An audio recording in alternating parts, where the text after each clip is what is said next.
Let's do this. The Cult of Hockey podcast by the faithful and for the faithful. I'm David Staples of the Edmonton Journal, and I'm here today with Bruce McCurdy. Hey, Bruce. Hey, David. How are you doing today? I'm doing well. How are you? I'm okay. How about those Habs, eh?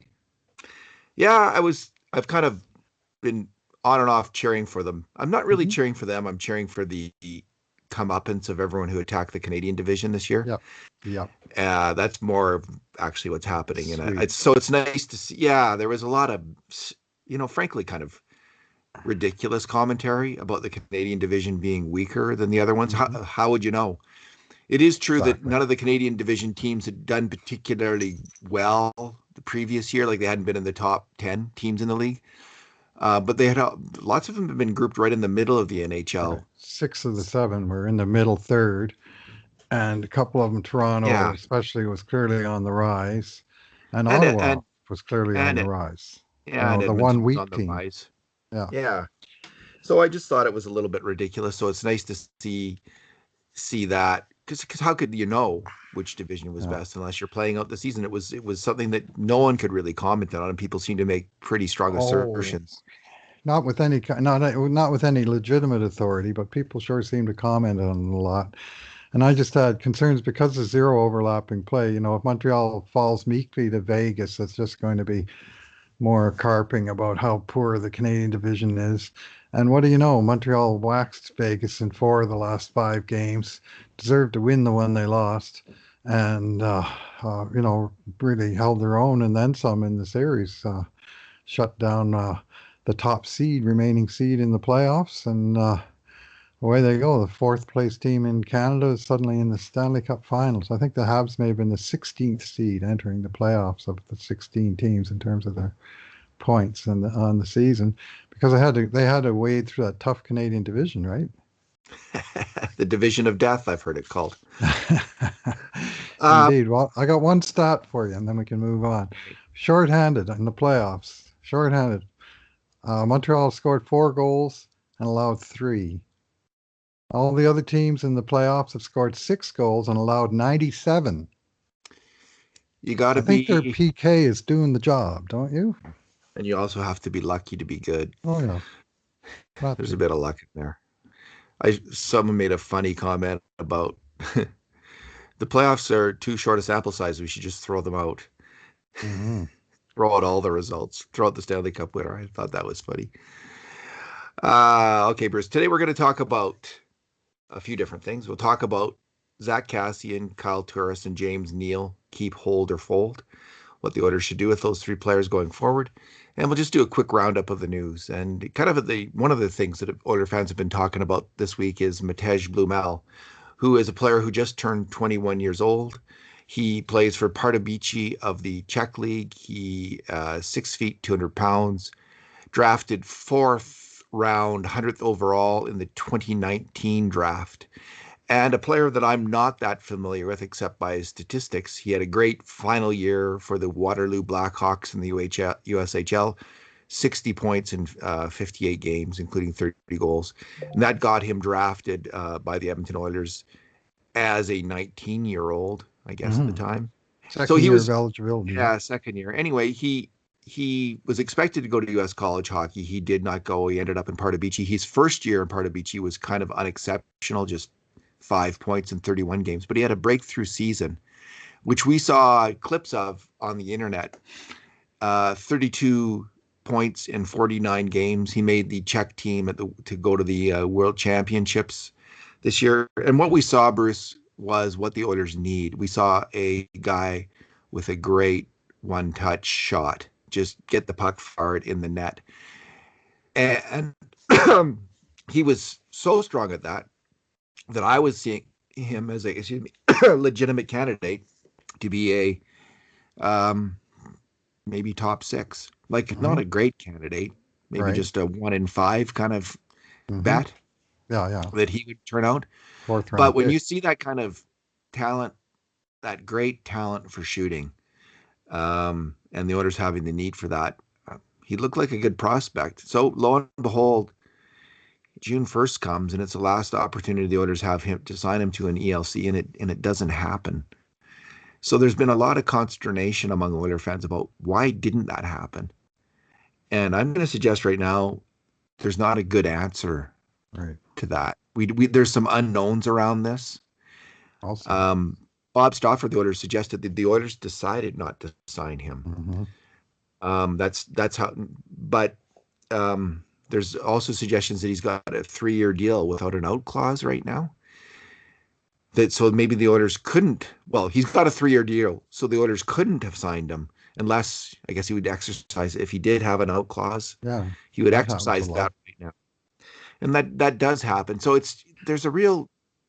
I don't know when did he sign? Is there any word on when he might have signed that contract, No, Bruce? Do we know that? no, yeah, yeah. The odd thing is that June 1st it came and went without any buzz at all. And all of a sudden this week, like 3 weeks later, all of a sudden it's, hey, the Oilers didn't sign Matej Blumel back on the deadline of June 1st. And there's a couple of wrinkles here. One is that last year that deadline got pushed back because of COVID. But your deadline for signing players drafted out of North America is 2 years after the previous draft, less a few days. Because if a guy doesn't get signed, he goes back in the draft. So it has to be Mhm. resolved before the next draft. So in a normal year, that's June 1st, and this year they've returned to that deadline, even though the draft is a little bit later.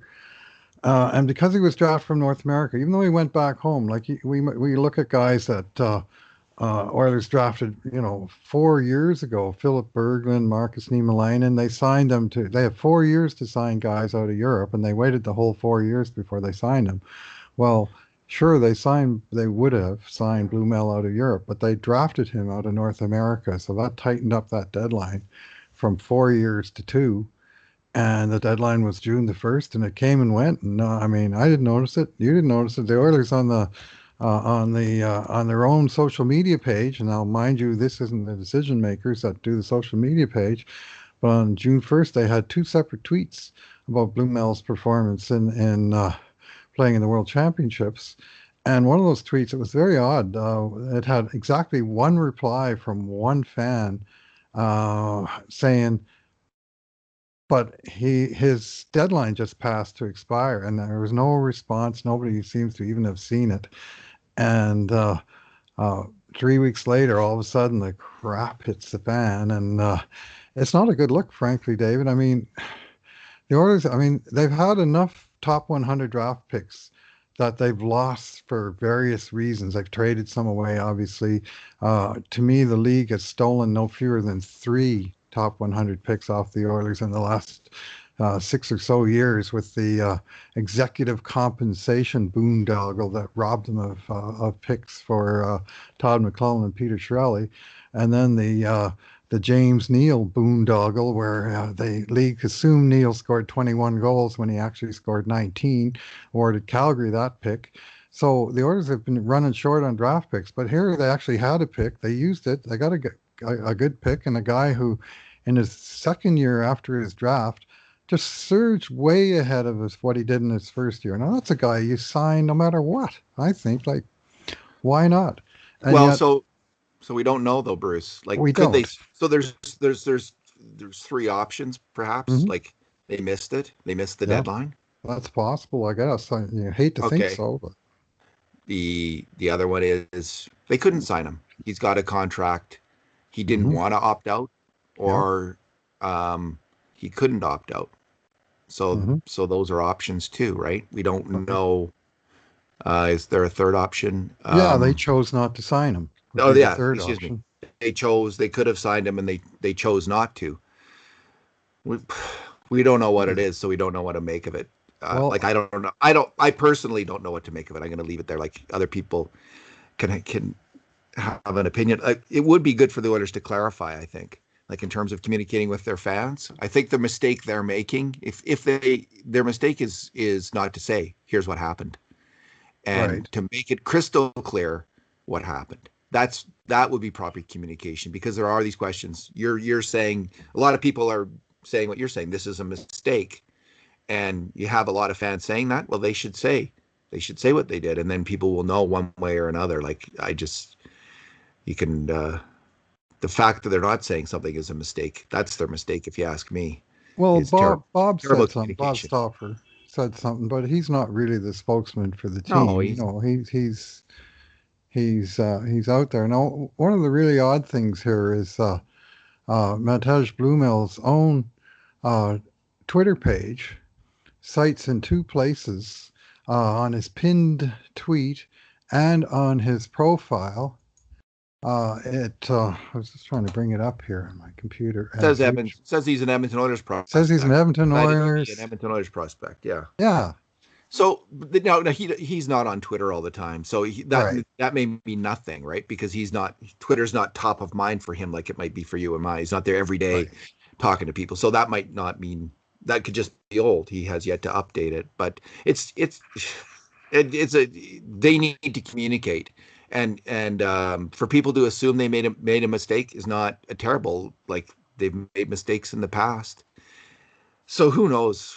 Who knows Here's what's what going it on? says. His profile says Dinamo Pardubice, Edmonton Oilers prospect. And his pinned tweet from his draft day says, "So proud to be part of the Edmonton Oilers organization. Can't thank enough to all coaches, teammates, and especially to my family." And he's never changed that. And most players, when their status changes, when they become a free agent, when they move on from a team, one of the very first things they do or their camp does is they go and they update their various social media accounts. And he would say, a proud member of Pardubice Dynamo for the next 3 years or something, right? But Who nothing like knows? that. So Yeah.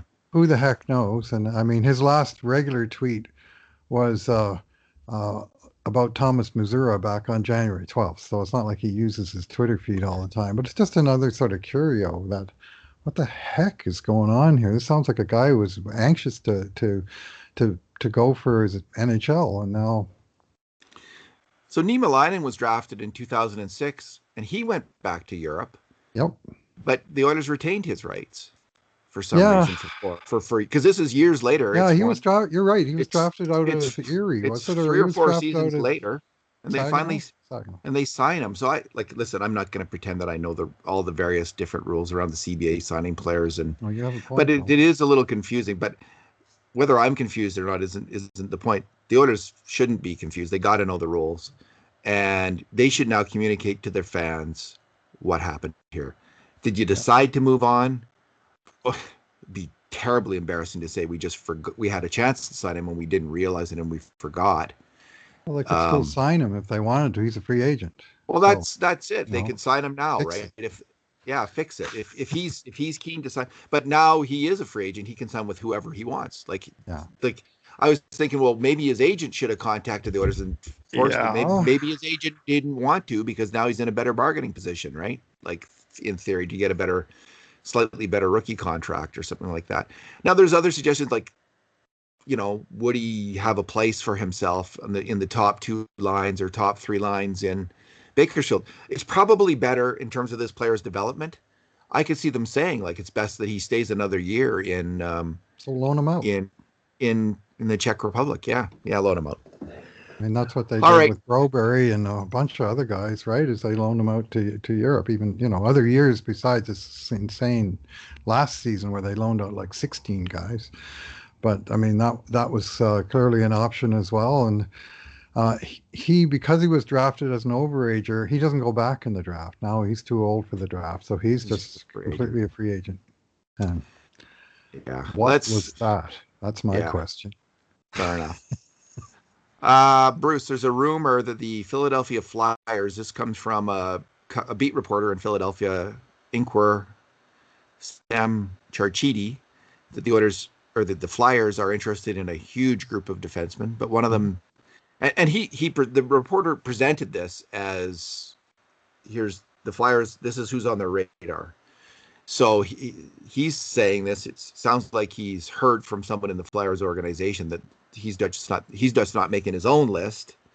He's actually making the Flyers list, and on the list was Adam Larsson, along with cast of Tyson thousands: there. Dougie Hamilton, Tyson Barrie, Seth Jones, Matt Dumba, Matthias Ekholm, Ryan Ellis, David Savard. You get the idea. So it's a laundry list of players that, in theory, the Flyers would be interested in. The only thing that I think is relevant to this is there's a lot of talk. Should the Oilers sign Larsson now before the expansion draft or wait till Right. he's a UFA? here is the risk, of because there's lots of people saying, well, you just, armchair GM saying, well, of course you're not going to sign him before the expansion draft. You wait till after it's over, and you sign him then, and then you're able to protect another player, right? Well, this would be the risk that Seattle comes along before and this, you're a UFA. We have a negotiating window here. We want you, Adam Larsson. We're going to negotiate. We're going to offer you $4.5 or $5 million a year. Or now, I think right after the expansion draft and before the free agent window opens, then you could then sign Adam Larsson. So the real risk is that Seattle would outbid you on Adam Larsson. Is that a possibility? I think that is within the realm of possibilities. They would want this player, and they would offer him a good contract. So that's why you would sign him now, is to get rid of that possibility. What do you think? It's more likely they would want Tyson Barrie, frankly, just because of the potential role he could play on their team as a point producing power play, like a specific offensive defenseman role that they're going to be looking for. So he's the more likely one to me that Seattle might be interested in, though I'd be surprised. Why do you say that though, Bruce? Because if Edmonton values Adam Larsson over Tyson Barrie, why wouldn't Seattle? Why wouldn't Seattle think the same thing? If they have like-minded if they've done their scouting, and Edmonton's watched these two players closely now, and they're thinking Adam Larsson, not Tyson Barrie. Well, I guess Edmonton has a replacement for Tyson. Has Evan Bouchard, and Seattle doesn't. So maybe. I mean, this list from Philadelphia, like they're looking for a potential partner for Ivan Provorov, and who's clearly their number one defenseman. And to me, it looked like the reporter just went to the list of these are the top 15 free agents on the market this summer, and he just listed them all as possible partners. Because I mean, there's a lot of chalk and cheese in there. I mean, Ivan Provorov with Adam Larsson would be a very different pairing than Ivan Provorov with Tyson Barrie, just to talk about the two guys we know. And it's just, well, we got to get a defenseman who's out there. So, I mean, I seriously doubt that Philly is at this point targeting either guy. They're just sort of playing the field, and as they should be. I mean, the field is going to open up on July 28th. And until then, they have sports writers who have column inches to fill, or whatever we call the inches that we fill on the screen. I mean, we have to do the same thing ourselves, right? So, you talk about the realm of possibilities, and those guys are in it. They have uncertain futures, and they would, be useful players if they were able to land them in Philly. So it might be that I mean, what he said was, here are some of the defensemen on the Flyers' radar. Right. So he sounded like he was speaking for the Flyers, not his own opinion, but who knows? Bruce, Zach Hyman. There was a really interesting conversation in Toronto about Zach Hyman between James Myrtle and Jonas Siegel of The Athletic. They have a podcast called The Leafs Report. I don't usually listen to it, but I listened this time because Hyman's name has come up so often on Oilers Now and in other discussions about someone the Oilers might be interested in.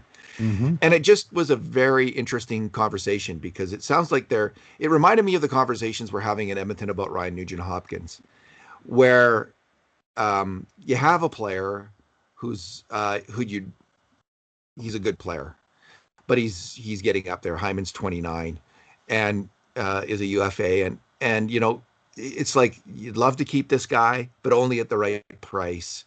And you're kind of getting your head around him leaving and justifying that to yourself. And you're consoling yourself that the money that this guy would get will now go to other players, and it's all going to work out. It just reminded me, that's the conversation. That's kind of where we are in Edmonton with Ryan Nugent-Hopkins. And this is where they were in Toronto with Zach Hyman. And they were looking in a really kind of hard-headed way at Hyman. And, at one point, Jonas Siegel opines is like, these are the kinds of guys that you have to walk away from, right? So they're saying this about Zach Hyman in Toronto, like, and maybe it's a kind of a cautionary statement from them about Hyman, and I think maybe the same. We're going to be saying the same thing about Nuge. Is he's just the kind of guy with the kind of money Hmm. he wants, and the kind of payday that UFAs get at that age that you just got to walk away from him. And so that was my first thought on the whole thing. Is it's you have to have these tough moments. Every franchise has them, and it's Hmm. not an easy moment. Hmm. And maybe if Toronto's going to walk away from Zach Hyman, maybe that's what the Oilers should be thinking about Zach Hyman too, is not getting very deep on this player. Well, he's 29 years old now. He's a nice sized forward, 6'1", 209. He's listed here as a center, but he doesn't take very many faceoffs, and he's played mostly on the wing and mostly with pretty high powered line mates. And he's had really five good NHL seasons. He's always over 30 points. He's always 15 or more goals. He's always a big plus player. Like he's a nuts and bolts guy. He digs out pucks and he gets them to guys that can do something with it, and they do something with it. I mean, Oilers could really use a player of that sort. Uh, but at a certain point, it has to make sense financially, right? I mean, if you're paying $6 million for support players for your $12.5 million center or your $8.5 million center, well, you're going to run out of cap space sooner than later. So, you need to get a guy who checks all the boxes. He checks a lot of boxes and he checks opponents as well. Like he's a good defensive player and they need that. God, heaven knows. But they have uh, when I hear things being bandied around like 6 years, let alone 6 times 6, when the guy's 29 years old already and he's kind of a more in the, I don't know if he's true power forward, but he's, more in that realm where you think when he gets to 32, 33, what's he going to be, right? Is he going to be Nick Foligno by then? And chances are, yeah, maybe he will be. And Nick Foligno at 33 is a guy that used to be good, right? Well, didn't the Leafs just trade a first pick to get Nick Foligno? Yeah, yeah, that's why kind of his name was at the tip of my tongue. But So Bruce, for me, the question is he Nick Foligno, or is he the name that I think of as Andrew Ladd, a right, very similar player, and yeah, yep. he signed when he was 29 with the Islanders, July and 1st, 2016, right? He was that one of terrible the day 30 that dozen that signed these ridiculous deals led by Milan Lucic and others. Yes. James Neal's another example. This is a kind of a Hmm. Andrew Ladd's a better comparable, but James Neal. Hmm. I mean, so is he Milan Lucic, Kyle Turris, Matt Duchene, Jeff Skinner, Lou Erickson, Ryan Kessler, Andrew Ladd, Franz Nielsen, Kyle Okposo, James Neal, Derek Stepan? Is he that? Yeah. Or is he the exception to the rule? And the exception to the rule is Chris Kunitz. Hmm. Chris Kunitz is exactly the kind of player the Edmonton Oilers need to play with Connor McDavid. This two-way winger who's defensively responsible and is a smart hockey player who can fit in with, who doesn't need the puck on his stick and can fit in with a superstar. And Chris Kunitz went to the Pittsburgh Penguins at about age 29, and he had 7 really good years Yeah. on Sidney Crosby's wing. So so part of me has that narrative in my head, like, oh, he could be that guy for Connor McDavid for the next 5 years, 6 years, and problem solved, huge problem solved. But then you Hmm. look at all of these very similar kind of players, like that long list of players who are very, very good players until they're 28, 29. And then suddenly the downward slope is so fast on that long list of players. And we suffered Milan Lucic, and now we're suffering through James Neal in the same way. We have intimate experience of this kind of pain. So I just, I could see why they would go, like, I could even see why they would go for Hyman over Ryan Nugent Hopkins and be more interested in him than Nugent Hopkins, because Nuge was tried on McDavid's wing and for a full season, and the results were really unspectacular. So, but in terms of Hyman myself, I don't know. I haven't watched him myself. Hmm. I don't know the player that well. I don't really have I don't have an informed opinion. I just have these actuarial tables of players like him and how things tend to turn out. They tend to not to turn out very well, I guess. But on the other Hmm. hand, when you're going for the Stanley Cup, you have to take some risks. Yeah. You got to go for it, and then your risks have to pay off. Yeah. You're going to have to bet the house on a couple times on players that are 50-50 propositions, or even 30-70 propositions. Is this the time to do it? Is this the player to do it on? high time they got one right. So that's all I can say. Now, That's not very encouraging. Hockey Reference, it's funny. They Doesn't list, work that they have way. a thing called similarities scores where they Yeah, compare yeah. players to other guys. And guess who's on the list as a comparable for Zach Hyman? James Andrew Neal. Ladd Oh, Andrew Ladd. Yes, yeah, and Kyle Okposo. yeah. Kyle Same, Okposo. Yeah. another one of those July 1st, 2016 guys. And Oh, and not always similar players. Sergei Nemchinov, Matthew Perreault, for instance, Ron Flockhart and Cliff Ronning going way back. So yeah. it's They're not that it's familiar. it's yeah, it's pretty odd. But he's a classic late bloomer, man. He played 4 years in college, and his first 3 years he played full year every year in Michigan. First 3 years combined, he had 13 goals and 35 points. And then in his senior year, he had 22 goals and 54 points. It's just like he bloomed out of nothing into this big time scorer. And then he was with the Marlies for most of one season, and then he was a Leaf. And he was part of that big rookie class that Toronto had when Matthews and Marner came in together, and it was that was a turning point for the franchise, and he was part of that. He was kind of linked with those players, and he's played with them a lot. So I think that certainly helped him, but he's helped them. Let's be clear. Yeah. So it's if they sign him, I mean, you Hmm. hope for the best, right? Because there's a chance he could be Chris Kunitz. There's a Hmm. chance it will work out, but Hmm.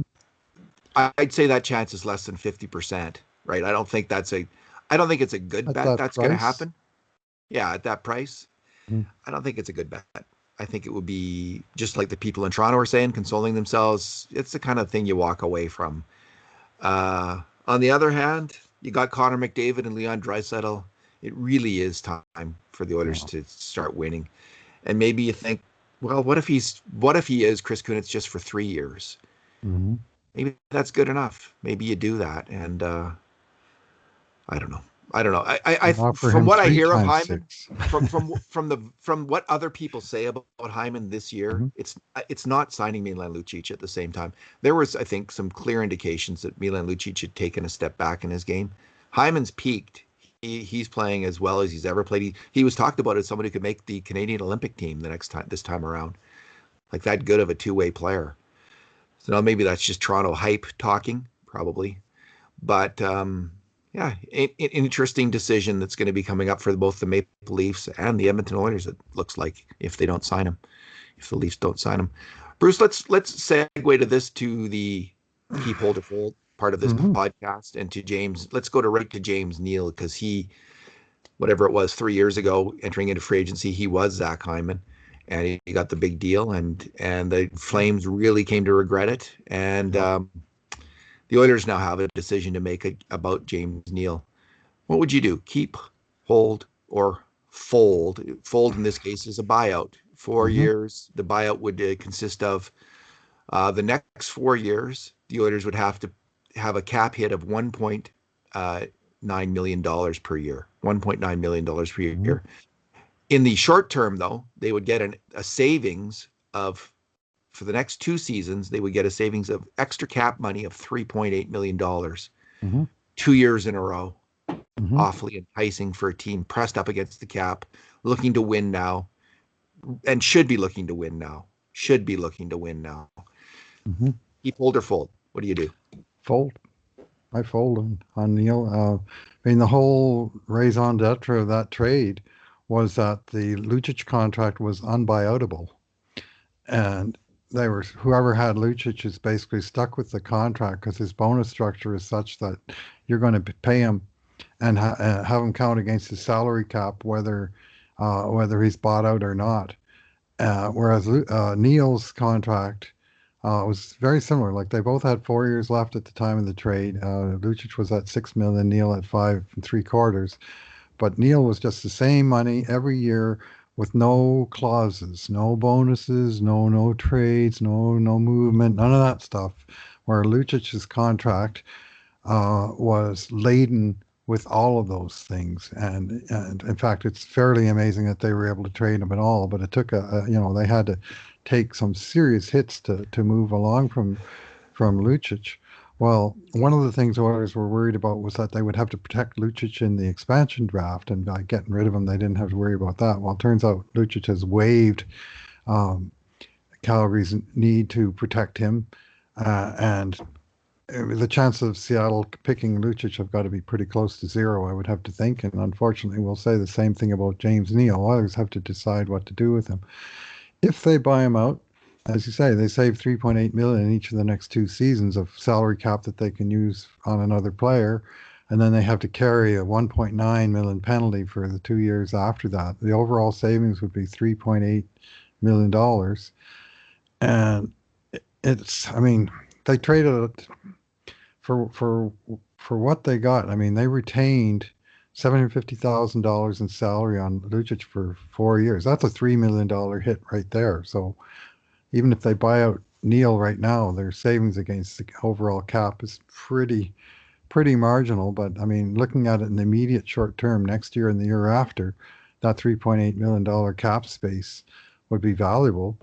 They just have to use it on the right player. It's 2 years at 3.8 million, Yes. the savings. Yeah, Yes. not just 1 year, it's 2 years. He's got 2 years left. My concern is this for the Oilers: do not pull a Pouliot on this. Mm-hmm. And what I mean by that is, if you're going to buy out the player, use that cap space. Mm-hmm. I don't think the Oilers, my recollection is, Bruce, and fact check me if I'm wrong, the Oilers bought out Benoit Pouliot, which was a justified decision. He was he was a marginal NHL player at that point, and it was good to get rid of him. He wouldn't, if he didn't have a contract, he wouldn't be offered a new one for sure by the Oilers heading for the next year. He had failed, but they didn't use the cap space. I don't think they used the cap space in the end. And like, what kind of madness is that? Like, that is the worst kind of cap management you can have. So if they're going to use the cap space from James Neal to bring in pieces that they need another goalie. They need a top line left winger. They might need another. They might, depending on what happens with Nuge, they're gonna need two. They need two wingers, two left wingers. One of them is Nuge or Hyman or someone like that, and then they're going to need another guy like Tatar or something like that. So, are they going to use the money or not? If you're using the money, then I'm okay with the buyout. So let's assume they use the money, I guess. And if they don't use the money, that will be craziness. I guess I have baggage from previous craziness with the Oilers. Normally, a normal team would have used that cap. I don't know why Chiarelli didn't. You're talking about Peter Chiarelli. Let's start there. But he traded in the summer of 2017 after their one very good year under his watch. They traded Jordan Eberle for Ryan Strome, which created almost $3 million in cap space, and they bought out Benoit Pouliot, which created $2.7 million in cap space. Both those moves, and they used some of it, and they had a nice little nest egg of cap space they could use at the deadline the next year to make their playoff run. Well, guess what? By the deadline, they were freaking 10 points out of the playoff berth or something, and they just thought, what's the point in trading for a rental when we're already out of it? So they just let it peter out. So, but the cost of that decision was that by not waiting a year on Pouliot, they had to pay him out for an extra year, which this past season they were still paying for Benoit Pouliot. And I got good news for you, David and Oilers fans. Next year they're still going to be paying for Benoit Pouliot, because this year they went over the cap, and next year there's going to be a cap penalty because one of the expenses on the balance sheet was Benoit Pouliot's buyout. I'm not quite sure what the figures are, and it won't be the full 1.3 million, but whatever they're over, you could say, well, if they didn't have that Pouliot contract, they wouldn't have been over at all. So that sucker's still not going away, even after 4 years after he left town. And so here, Bruce, this year, for the next 2 years, they still have $750,000 money on the Lucic deal each year, plus $1.5 million each year on the Sekera deal. So by the time they start have to pay the penalty on the James Neal deal, the good news is Sekera and Lucic by then will be off the books. So they will get it. They'll get kind of an equivalent penalty, close to an equivalent penalty. Call it $2 million. So they won't, like, in terms of roster construction, it's like Yeah. They're they're just going to keep having this suffering is going to continue, but at the same level. If Yeah. they do the Yeah. Neal buyout Fair. for the next 4 years, they'll have this essentially about around $2 million, a little bit Mhm. more in the first Yeah. 2 years. I want to make the argument for keeping Neal Okay. um, more than just because I think they will use the cap space. So I'm Yeah. also actually in. I think they're going to use the cap space. I Hmm. think that hopefully, they'll use it wisely. We can't say one way or another whether they will or not, but I think they'll use it. Uh, Neal didn't. I thought Neal was an okay player when he played last year. Like his two-way play as a fourth line winger. Like if he was your fourth line winger this year, he's could he not be your Corey Perry in the playoffs? Could James Neal not fulfill that role of that guy on your team? You know, the gray beard who plays like he didn't. I didn't think he was terrible in the playoffs. He had been good the year before. He was kind of meh on the Oilers this year, but he's not like I think he can still play in the NHL. I think that if he was on a $1 million contract or 700,000, I don't know what Corey Perry makes, but that kind of deal that 750. it's yeah. If he was on a 750 deal, he's not the worst player to have around as someone who you shift onto your fourth line, and in the playoffs, he probably step up and do well for you. And by delaying the buyout um, 1 year, then you just have what would it be then? The buyout would be for 2 years, well, over 2 years then, Bruce. Hmm. You have 1 year of cap Yeah. relief One and and one. Yeah. 1 year of penalty. Yeah. So 1 year where you'd save the 3.8 million or whatever it is, and the 1 year of the penalty of 1.9. So that's do you suffer through and do that? I guess you really have to think like it really comes down to do you really need that money right now? Is there a player lined up? Hmm. Because if there isn't, Hmm. if you don't have someone really where you're gonna use that money, then don't do it. So for me, it comes down to that. Are Right. you gonna use that money and probably they are. Probably they are. So that's why I favor the buyout, and that's why I say. But if it's not like he can't play in the NHL anymore, I think that he could. I think he might get a job if they buy him out. I think there might be a team that would give him a 1 year deal. Yeah. Oh, sure. Just like Andrew Secker got a job, but at And like a Pouliot, quarter of his old salary. And same with Pouliot. It's, a quarter of his old salary or somewhere in that range. And Neil, I mean, let's put it this way. Corey Perry got 750,000 to play for Montreal Canadiens this year and to keep playing for him. James Neal got 5,750,000 to play for the Oilers. $5 million difference. $5 million, as Danny DeVito said in Twins. And I mean, it's just way out of range. And the chances of him uh, moving up and solving one of the Oilers' problems in the top six left wing, where basically there's two openings as of now, and he's the top guy on the list under contract who could move into the top six and play left wing. Except, do you see him being able to do that? Physically able no, to do it's that? not We've a had him for chance. 2 years here. He got injured twice in his first year. He got COVID this year, and he had trouble with his endurance and so on. Uh, he had one game. Remember when Puljujärvi got sick in Montreal and they had to make a last minute change and they put him up on the line with McDavid for a game and he just looked like he was in the wrong league on that line. He was just so much slower No, and in he's responding to the not that play. guy.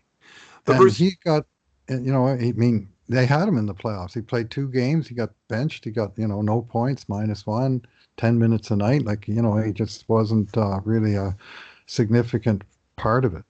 yeah, they have two players like that are similar, Chason and Neal. And like Hmm. if they decided to keep one of them, it would obviously be Neal because then you don't have to do the if you want to keep that similar type of player, someone who can help your top power play unit. I still believe James Neal can do that. He can definitely be a net front player. Hmm. And so he'd help. He can play the fourth line. I think he's a defensively responsible player. I think he's a good defensive player. He just doesn't give much on the attack anymore at even strength, very little. He's not fast enough to get in there on the forecheck, especially when they start interfering in the playoffs. Like that was an issue. Like both him and Chason weren't fast enough once they got interfered with, and there was no call to then get in there afterwards, speed up again, and win the puck. So yeah, I'm okay with the buyout. I'm okay with them moving on from both players. But if they decided to keep one of them, um, if that's how it worked out, would I be? I don't think it's the right move, but I don't think it would be a disastrous move, and especially considering the buyouts are they just keep hurting for years and years to come. So, but I would buy them out as well. Bruce, the I think Neal was a better winger, two-way winger at even strength this year than Zack Kassian, and that's the player we're going to talk about right now. Okay. I think Zack Kassian was abysmal as a two-way winger for the Edmonton Oilers through this regular season. Now, in the end, he finally had a couple decent playoff games when he came back from injury. But they have a chance to move on from Zack Kassian. And let me just find the quote from you. This is from early June. In early June, Bob Stauffer was on Oilers Now. And Bob is, he's the ultimate Oilers insider. He's connected with Oilers management. And not only that, he works nonstop, working the phones, working his contacts, and he knows a ton about other NHL teams as well. So here's what he said, quote, Zack Kassian, there will be teams interested in him. I could see Pittsburgh and the New York Rangers. But in fairness to Zach, I didn't mind what we saw of Zach in the third and fourth games of the Winnipeg series. And we've also heard this kind of an excuse over the last few years. Well, Zach needs the fans to play well. I think that's a really lame excuse personally. For a professional hockey player, maybe there's some truth to it, but it's like, man, that's a poor crutch. When you're being paid like that and being paid to be a professional, you just got to go. And anyway, Pittsburgh or New York, Bob's saying that. I'm taking that as Bob knowing that. And I'm going to go fold on Zack Kassian. If you have a chance to move a 31-year-old player who hasn't performed well in a full calendar season at even strength and had inconsistent periods before that, is making $3.2 million a year for the next 3 years. He's at this point is probably like a $1.5 million player. If he was to get a new contract with a team, maybe $2 million. If a team was really desperate for physical play, I would move him. I would move him pretty fast. It wouldn't take me long to make that decision because that's a lot of money, a lot of cap space. What's your take? Yeah. Well, my take is, yes, I agree with you. Bob Stauffer is definitely probably the primary Oilers insider. I said earlier he's not a spokesman for the team. Like there's a little bit it's a little bit muddy, but there's an arm's length relationship of what he does versus what the PR folks on the team do. So, and he's definitely, he's got a lot of good information on his show. There's reasons why those teams might be interested. I think Pittsburgh were very unhappy with their own performance in the playoffs, and everybody saw what happened, what Tom Wilson did against New York Rangers, and the lack of a response from the Rangers until the next game, and even then, the Rangers probably didn't ice the starting lineup that they would have liked to have iced. I mean, they would have called up Ogie Oglethorpe for that game if they had him in the organization. Alrighty, we're back. We had some technical difficulties there. Bruce's computer blacked out, so we're starting up again. We were talking about Zack Kassian. I'm going to splice it together and cut out that bad audio. I don't know if I can do that I'll figure it out. Anyway, Zack Kassian, Bruce. There's teams interested in him. You were just talking about how it made sense that the Rangers and the Penguins might be interested in him. Bruce, I just think this comes down to, is there a better use of that cap space or not? Right. Zack Kassian, I think, if he was a free agent right now, would get a 1-year deal probably at about because he's an enforcer, because teams want enforcers. I could see him getting as much as $2 million a year, maybe even on a 2-year deal. But 3 years at $3.2 million, no. The Oilers are up against the cap. They could use toughness, but does Zack Kassian really provide that? He's not a great defensive hockey player. He's not a good enough. If he was a brilliant defensive hockey player, you could play him with McDavid and Draisaitl or McDavid and someone else, but he's not that. Mm-hmm. He's not. When they play Cutter Yamamoto with Draisaitl and McDavid, he's really strong covering for those guys in the defensive slot. Such a smart hockey player. That's why that line was one of the reasons that line was so effective. They had great goals for, but they didn't give up hardly anything in their own zone because Kyler Yamamoto played center often in the defensive zone, covering the defensive slot. Zack Kassian doesn't do that, and it's too late. He's not going to do that. Right. I'm good with using that. If they have a plan for that cap space, and you can bring in a player who will fit well with Connor McDavid and another winger to fit well with Leon Draisaitl, I'm cool with moving on from Kassian and bringing in that player. How about you? Yeah, I'm in the same boat. I mean, there are people out there that'll argue that if the Oilers gave up Kassian in a minute, they'd be looking for the same player. Yeah, But I would suggest they're looking for that player now in terms of what he's brought them in the last year and a half. Like he had a terrific calendar 2019. He scored 24 goals, 50 points in 82 games between January 1st, December 31st, mostly playing with McDavid, and actually mostly playing with McDavid and Draisaitl. But the team became such a tire fire defensively by December of 2019 that eventually um, uh, Dave Tippett broke up that line, and the team turned it around in January of 2020, as you'll recall. And part of the reason that they did was they rearranged their line structure with McDavid, Draisaitl, and Kassian on three different lines. And Kassian stopped scoring immediately, and he hasn't really got his goals going back. I mean, he's had 4 goals in his last 47 games, I think, since calendar turned to 2020. Had 2 goals, 3 assists this year. One fight. Like, I mean, you call him an enforcer. He fights his own battles, and he fights them hard and vigorously when he does. I don't see him as an enforcer, protector type of player. And honestly, in this day and age, I'm not even sure how relevant those guys are.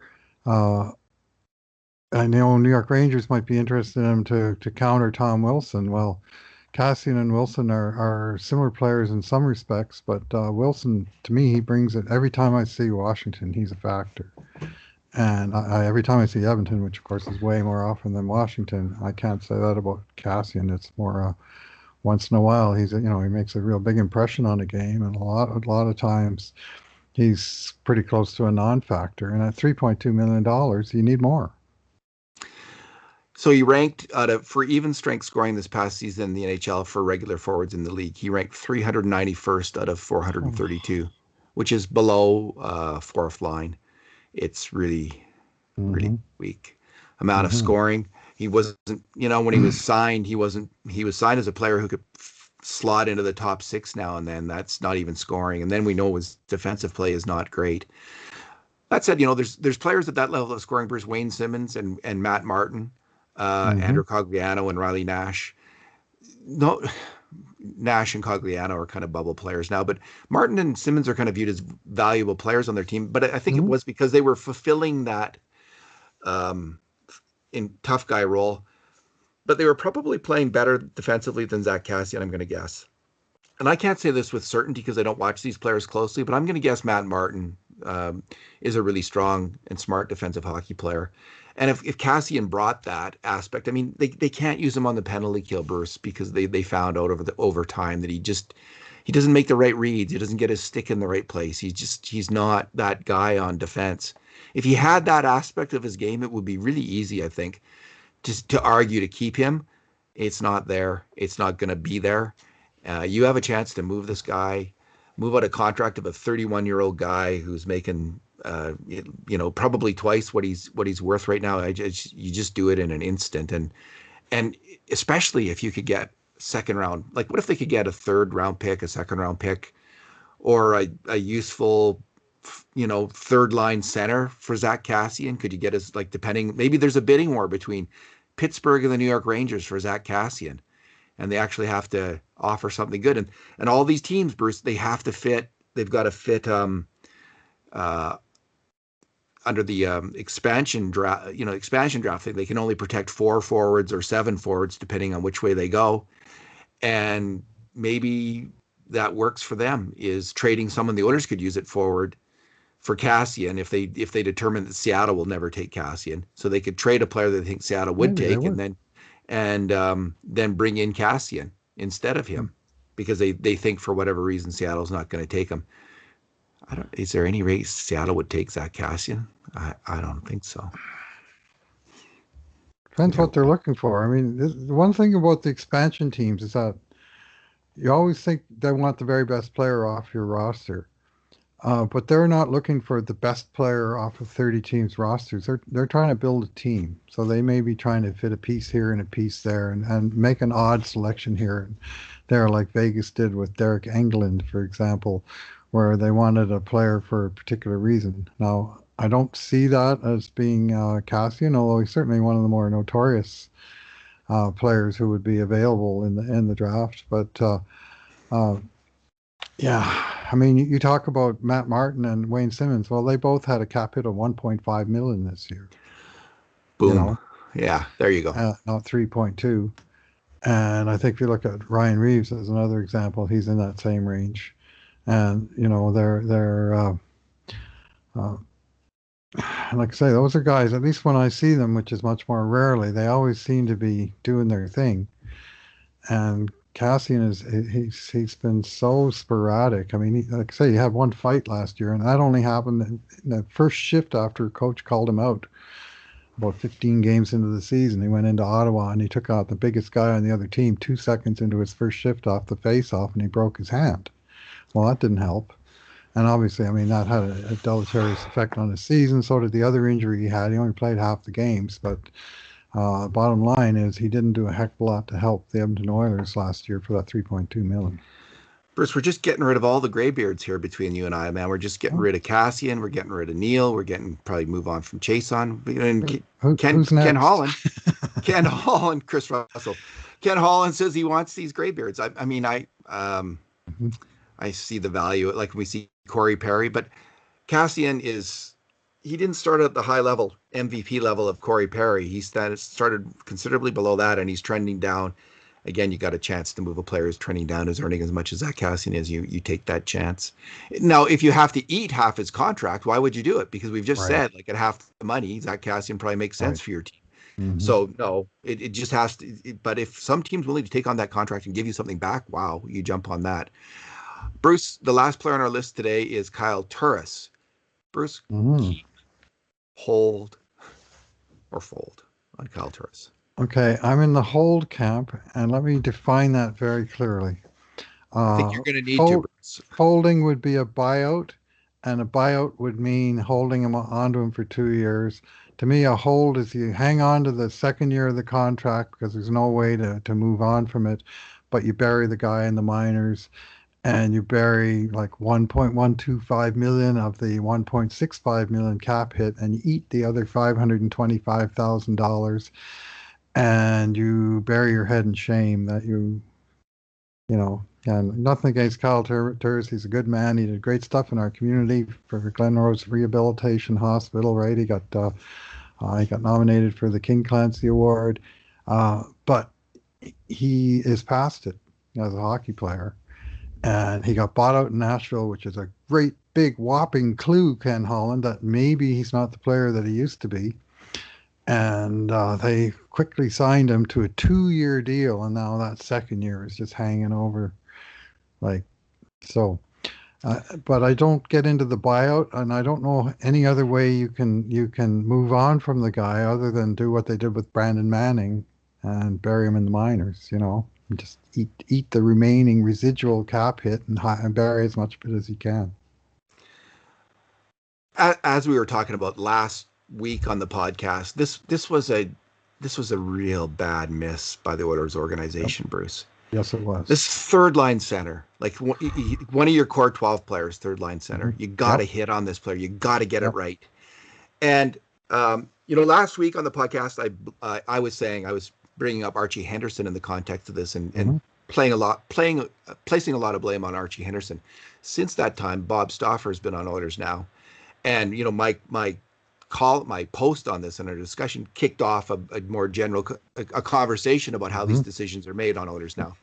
And Bob made some good points, I thought. And specifically, he said on this particular player, Dave Tippett was the guy who spoke up for signing Kyle Turris. So, and the pro scouts weren't that keen on this guy. Tippett was. Now, really, the buck stopped with Ken Holland, and that's the point I should have made. I think I did make the point that we had imperfect knowledge, as I was talking about it last week. We don't, and we still don't. We still don't have full knowledge on this. Right. What we're going on, what Bob has said on Oilers now.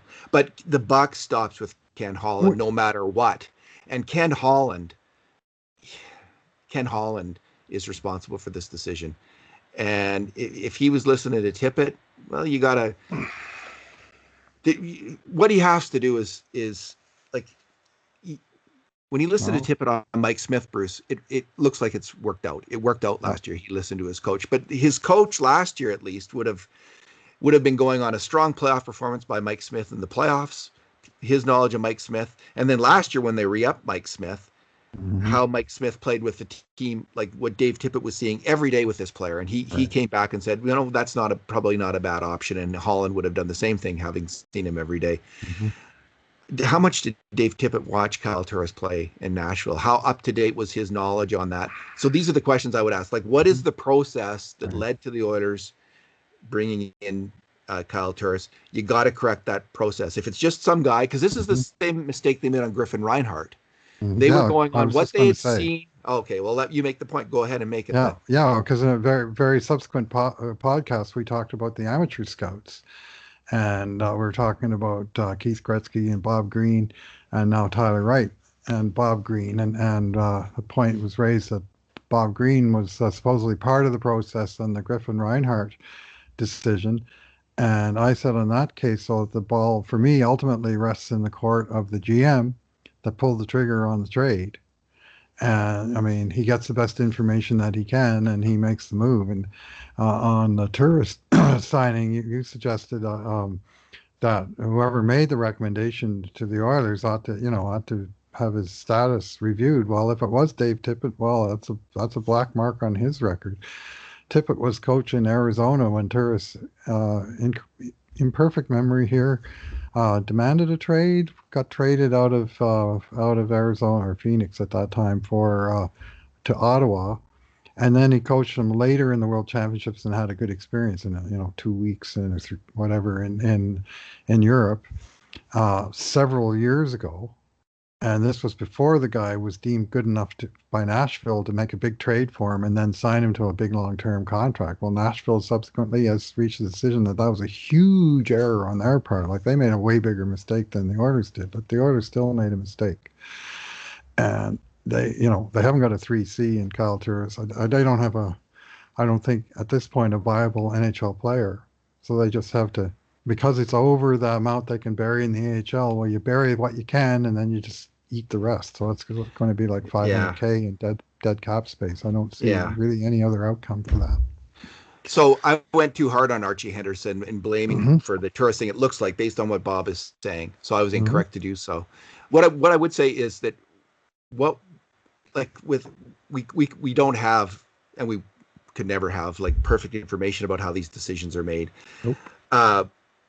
So what we do have is something wrong with the process here, and if the process isn't that you're not going on the latest up-to-date information of the person who has eyes on that player in his most recent 30 games or full season, your process is badly flawed. And if you also don't have good analytical data on the last 2 seasons, and especially the last season, if you don't have really strong analytical data, which for me isn't like all the publicly available on ice stats, that's not what I'm talking about. I'm talking about services or people on your staff who are looking at the individual attributes of that player and breaking it down in a systematic way into numbers, so you can compare him to other players, his numbers to other players' numbers in that kind of systematic fashion.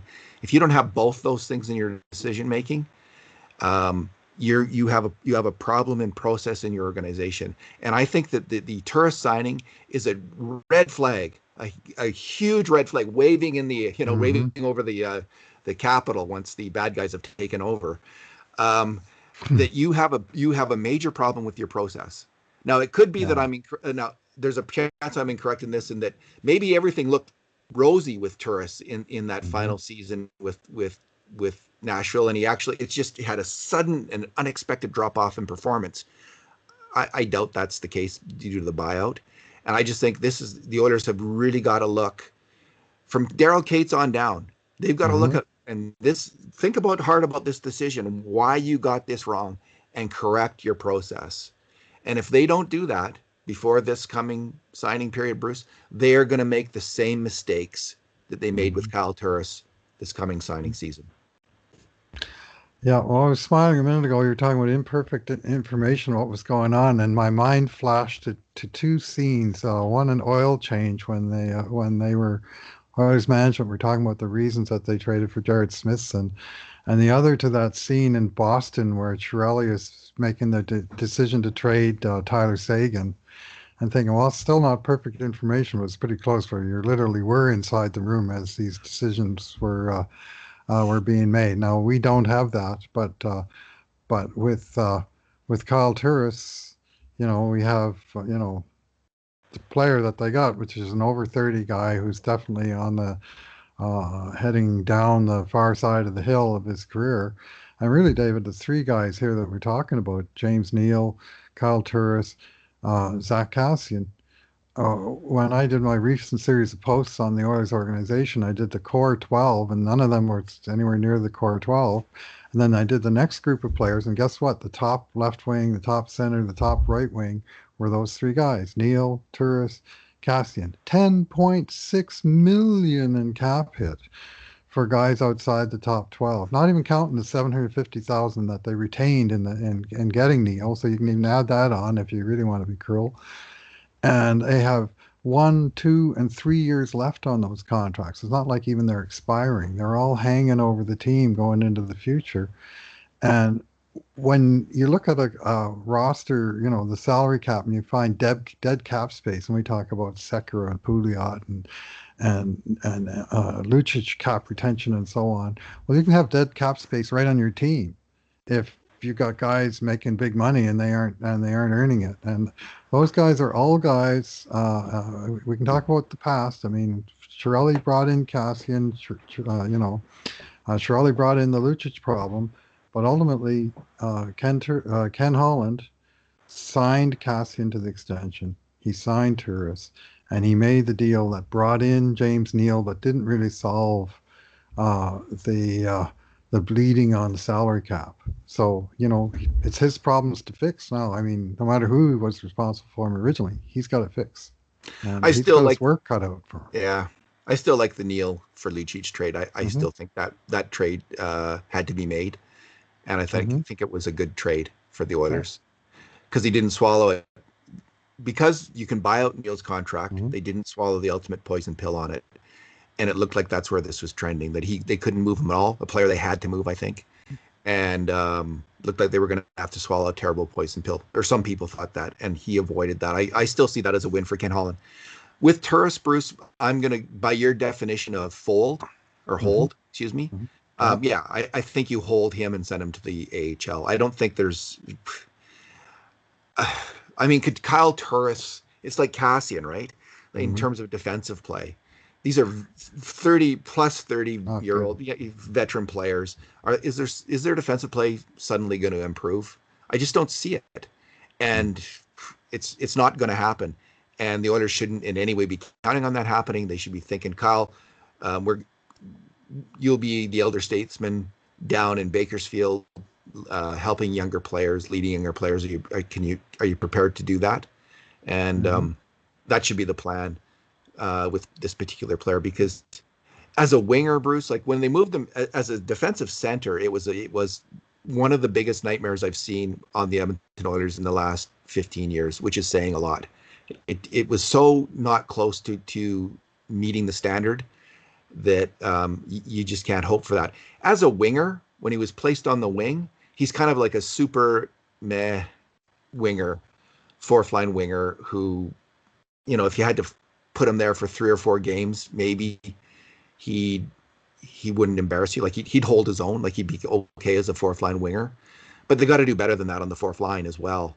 So he might have a very valuable role though in Bakersfield. If maybe he wants to be a coach one day. Maybe that's what he's thinking, and this would be an opportunity to go down there and get involved in a serious way about developing younger players, helping them along. If that's his kind of whole focus in a way as being a support player down there, that might work out for both him and the Oilers. Like start him off in a different direction if he wants to continue in his life in hockey. Maybe that would be the sales pitch that I would have for Kyle Turris. I think you have to treat people with respect, and that would be a respectful thing to say. Like, it's the NHL thing in our view is over, but we do see there could be a role for you, and it could be a valuable role and a stepping stone to a new career. Maybe he just wants to go to Europe and keep playing though, and he could probably do that. Like, I mean, if he was in the AHL, he'd probably be a second line AHL forward, or maybe a top line AHL forward for all I know. He could probably be a top line forward on many European teams. So he could play in the Alan Quine, Seth Griffith role for Bakersfield if that's what they want. Now, so here's the thing. I'm just looking at Turris's career usage, and he was primarily an offensive player throughout his career.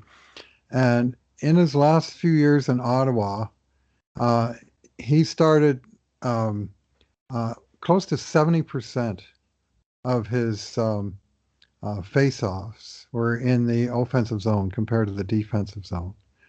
And in his 2 years in Nashville, he was like 65-35, offensive to defensive. And then he came to Edmonton, and he had 38% starts in the offensive zone and 62% in the defensive zone. Like, they just cast this offensive player into a defensive role, and it just did not work, and it didn't fit. And so, I mean, we can blame Holland for the ultimate signing of Turris, and maybe it was Tippett's recommendation, but whatever, Tippett's job was to find the right spot for him in the lineup, and eventually the right spot for him was in the press box. But when he had him in the lineup, that third line was just bleeding goals on almost a gamely basis. I mean, we know, minus 11 and well deserved with our own examination of the scoring chances and so on that occurred when he was on the ice. It was not much offense and not much defense. Bad combination. And the penalty kill, which he was on the penalty killer in the season, it got crushed, and it got better when he got taken off of the unit. Just think if they had found a way to crush it with that signing, if they had found that third line center, Bruce. Yep. The team's start to the year is different. Maybe we think a little bit different about Mikko Koskinen right now, without all those, 5-alarm scoring chances, passes into the slot, wide open guy picking a corner on Koskinen. Maybe, it was just a really, anytime you fail on a core 12 signing, that's a significant setback to your team. Yes. And I think so. The Oilers, credit to them, Puljujarvi worked his way into the core 12. I think he's there for some time. That really worked. Cahoon, I'm kind of 50-50 on that. I think it was a really good bet, and it was okay. It kind of worked, kind of didn't work. It wasn't terrible. But on this other one on Turris, it was really a tough thing in the end for the player, and obviously it was for the organization as well. Well, do you have any other thoughts, or are we? Just one more. We talked about Neal versus Lucic, and since the trade, Neal has he scored 9 goals, 9 assists, 18 points at even strength in 84 games, 1.09 points per 60, and effective cap hit of 6.5 million. Lucic, 124 games. He hasn't had any injury problem. Never has. He's always been a horse, Milan Lucic. 11 goals, 22 assists, 33 points, 1.38 points per 60. More productive, better goal differential. Neal had some better production on the power play, but not as much as you might think. Lucic had better possession numbers, better shot shares, and so on. Certainly played a more physical game. Now, I'm not saying Lucic was a great player. I'm just not thinking the Oilers really won the trade based on that. And in fact, from a salary cap perspective, Calgary won the trade. So, yeah, Lucic has found a new life in Calgary, Mhm. And it could be that the problem in Edmonton was just one of perception, that we couldn't see what he could offer, because we were so disappointed in what he wasn't. But so it could just be that, Bruce, and you could Right. argue this was a bad trade because of that it was a problem we had, not a Hmm. problem he had. But I think it was bigger than that. I think it was a problem that he also had, that Hmm. he needed a change of scenery. Well, so He did Neal. and so did Neal. Lucic needed to move on, and I Right. haven't been that disappointed with James Neal. I think between injuries and COVID this year, his initial play last year, I see him as a useful. I think James Neal has been a better player for the Edmonton Oilers than Milan Lucic was as a two-way winger at even strength, and certainly a much better power player. He's Hmm. been better for the Oilers than Lucic was in his final 2 seasons in Edmonton. Lucic was leaking goals against. He gave nothing on the power play. I think James Neal is a smart defensive hockey player who doesn't contribute much on the attack, but does on the power play. So I like his play better at even strength than what Milan Lucic was giving. Now maybe Milan Lucic has upped his play in Calgary as a two-way player, but what I saw at Edmonton, no, it was time to move on, definitely. And Neal's been a better player in my view as a two-way hockey player than Milan Lucic was in Edmonton. So, Million and a quarter better. pardon me. $1.25 million better. What's the Possibly. difference? It's pretty significant.